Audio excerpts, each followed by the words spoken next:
ગણેશ મંડળો માટે ખુશીના સમાચાર. ગણેશ મંડળો શરતો સાથે હોર્ડિંગ્સ લગાવી શકશે. Standing committee chairman doctor Sheetal મિસ્ત્રીની જાહેરાત. 15 દિવસ માટે હોર્ડિંગ્સ લગાવી શકશે ગણેશ મંડળો.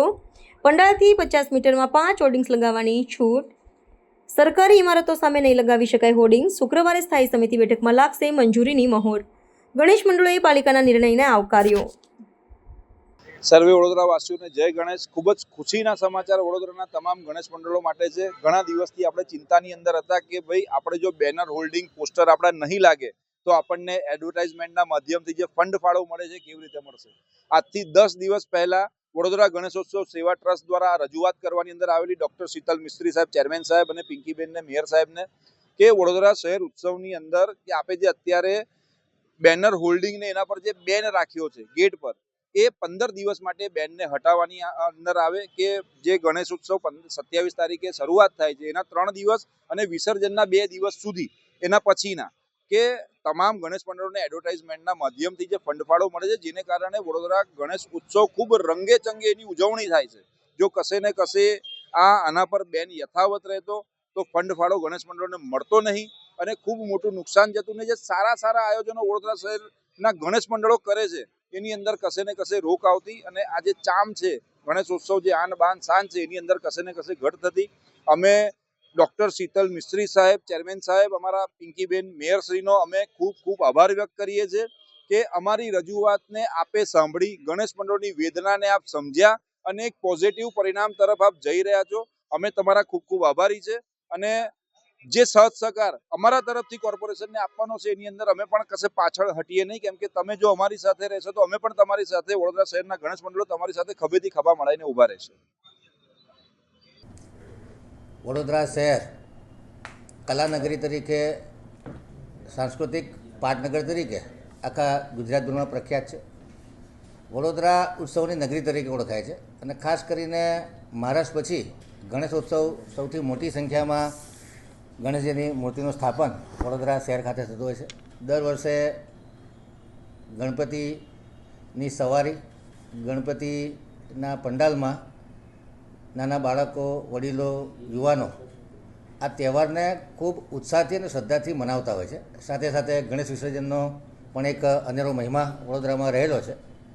ત્યારે અલગ ધાર્મિક સંગઠનો અને ગણેશ મંડળો દ્વારા કોર્પોરેશનને રજૂઆત કરવામાં આવી કે ગણપતિના મહોત્સવ દરમિયાન આ ગણપતિ મહોત્સવ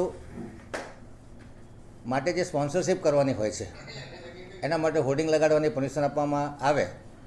આથી સંકલનમાં લેવાયેલા નિર્ણયના આધારે કોર્પોરેશનની સ્થાયી સમિતિની આગામી બેઠક જે શુક્રવારે મળનાર છે એમાં એજન્ડામાં આ પ્રપોઝલ લેવામાં આવી છે કે દરેક ગણેશ પંડાલથી 50 મીટરની ત્રિજ્યાની અંદર 5 હોર્ડિંગ લગાડવામાં આવે કોર્પોરેશનની પરમિશન બાદ. કોઈ પણ હોર્ડિંગ સરકારી, અર્ધ સરકારી કે વીએમસીની મિલકત પર લગાડવા નહીં.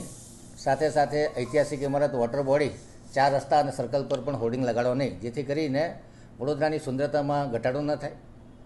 ફક્ત ધાર્મિક સંગઠનોની લાગણીને માન આપી અને એમને તહેવારમાં અનુકૂળતા રહે એ માટે આ દરખાસ્ત સ્થાયી સમિતિમાં ચડાવી અને આગામી સામાન્ય સભામાં પણ ચડાવવામાં આવશે. જે હોર્ડિંગ ફ્રી સિટીની દરખાસ્ત બજેટમાં સ્ટેન્ડિંગ અને સામાન્ય સભામાં મંજૂર કરી હતી, જેનાથી વડોદરા શહેર સુંદર અને સુઘડ બન્યું, જેનાથી વડોદરા શહેરના નાગરિકોની સલામતી અને સુરક્ષામાં વધારો થયો. ત્યારે આપના માધ્યમથી તમામ નાગરિકો ગણપતિ મંડળને આ ગાઈડલાઇનનું ચુસ્તપણે પાલન કરે, જેથી કરી અને વડોદરાની સુંદરતા પણ સચવાય, નાગરિકોની સલામતી સુરક્ષામાં પણ કોઈ જોખમ ઊભું ન થાય અને સાથે સાથે જે ધાર્મિક સંગઠનો દ્વારા પોતાના ગણપતિની એડવર્ટાઇઝ કરવી હોય કે ભાઈ આ જગ્યાએ ગણપતિ પંડાલ છે અને એમને નાની મોટી સૌજન્યની એડવર્ટાઇઝ મળતી હોય એ પણ મળતી રહે, જેનાથી એમના ખર્ચમાં પણ રાહત મળે. આ પ્રમાણનો સંવેદનશીલ નિર્ણય વડોદરા સંસ્કારી નગરી માટે લેવાનું નક્કી કરવામાં આવ્યું છે. શુક્રવારે મળનારી સ્થાયી સમિતિમાં terms of reference, terms condition નક્કી કરી અને શુક્રવાર પછી આ હોર્ડિંગ લગાડવાની છૂટછાટ આપવામાં આવશે. તમે જે ટર્મ્સ એન્ડ કન્ડિશન કીધા, જો એનું પાલન નહીં કરે કોઈ ગણેશ મંડળ તો શું કાર્યવાહી કરશો? ડિપાર્ટમેન્ટને યોગ્ય સૂચના આપવામાં આવશે કે જેનું સ્ટ્રિક્ટલી પાલન કરે.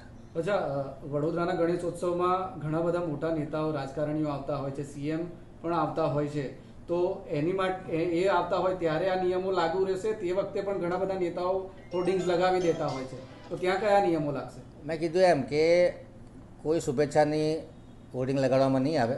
જ્યારે સીએમ સાહેબ કે પીએમ સાહેબ આવતા હોય તેની અલાયદી દરખાસ્ત લાવી અને કમિશનર સાહેબને સત્તા આપવામાં આવતી હોય છે. એના નિયમો શું છે? એમાં શહેરને સુશોભન કરવાનું હોય અને એમના સ્વાગત માટેના હોર્ડિંગ અને એલઈડી પર જે કોઈ નક્કી થાય એને માટેની સત્તા કમિશનરને આપવામાં આવતી હોય છે. આપણે પહેલાં હોર્ડિંગ્સ ફ્રી સિટીની વાત કરી, આપણે દરખાસ્તમાં હમણાં થોડી વાર પહેલાં જ કીધું, તો ફરીથી આ નિર્ણય કેમ? ફક્ત 15 દિવસ માટે આ નિર્ણયમાં છૂટછાટ આપવામાં આવે છે. ફક્ત 15 દિવસ માટે, શુક્રવારથી 15 દિવસ.